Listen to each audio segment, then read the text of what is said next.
Dear students, welcome to the classes of Ray Academy. Today we are studying basic accounting terms.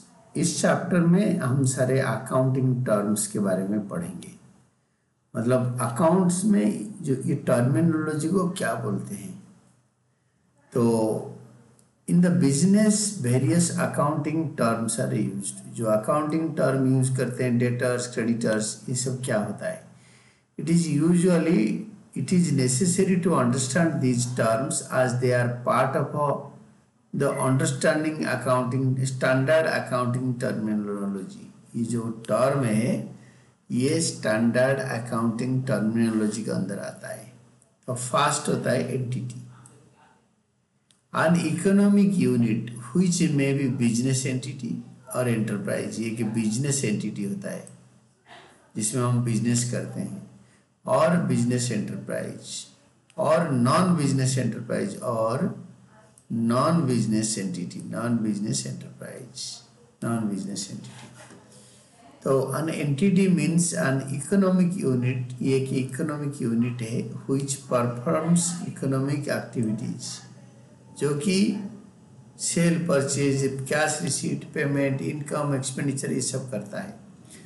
A business entity means an enterprise established in accordance with the law to engage in business, to engage in business। वो business entity होता है, तो to engage in business activities।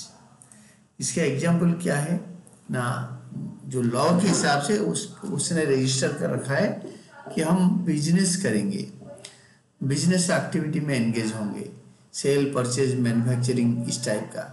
Reliance industries limited इसका एक example है, Bajaj auto limited इसका example है, और आईटीसी लिमिटेड ये भी एक एग्जाम्पल है। ये सारे बिजनेस यूनिट्स है, कंपनीज है।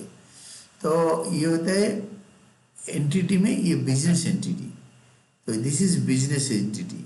और एक होता है, ये देखो बिजनेस एंटिटी, और एक होता है नॉन बिजनेस एंटिटी, जो कि बिजनेस नहीं करता बट इकोनॉमिक यूनिट है। जैसे आपको स्कूल हो गया, वो बिजनेस करते नहीं है, पैसे स्कूल बच्चों एजुकेशन बेचते नहीं है, बच्चे अपने पढ़ाई के लिए, अपना अरेंजमेंट के लिए फ़ीस देते हैं, तो फीस में दूसरा स्कूल खोलते हैं जो बच जाता है, और उससे टीचर्स वगैरह का पेमेंट करते हैं। ये नॉन बिजनेस एंटिटी, ये है non business entity. It is an entity setup in accordance with law. ये भी आइन के हिसाब से चलता है। लॉ एंगेज्ड इन वेलफेयर, ये लोगों का भलाई में एंगेज्ड है। In the welfare of the society in general, पूरे सोसाइटी का वेलफेयर में लगे रहते हैं। और फॉर इट्स मेंबर्स, पूरा सोसाइटी का वेलफेयर करें, नहीं तो इसका मेंबर्स के वेलफेयर करें।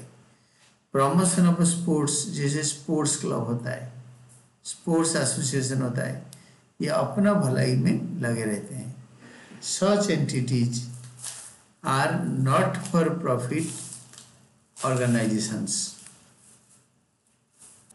तो नॉट फॉर प्रॉफिट ऑर्गेनाइजेशंस होता है जो प्रॉफिट कमाता नहीं, such as Rotary Club of India, ये प्रॉफिट नहीं कमाते। तो चैरिटेबल हॉस्पिटल्स, जो हॉस्पिटल में खाली सेवा होता है नॉमिनल फीस में या फ्री में, ये होते हैं चैरिटेबल हॉस्पिटल। कुछ प्राइवेट हॉस्पिटल होते हैं पैसे लेके काम करते हैं।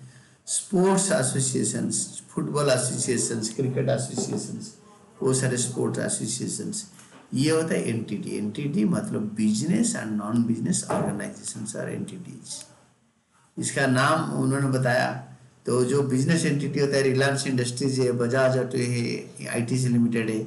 नॉन बिजनेस एंटिटी है रोटरी क्लब ऑफ इंडिया, इस टाइप का। तो दीज आर कॉल्ड एंटिटीज।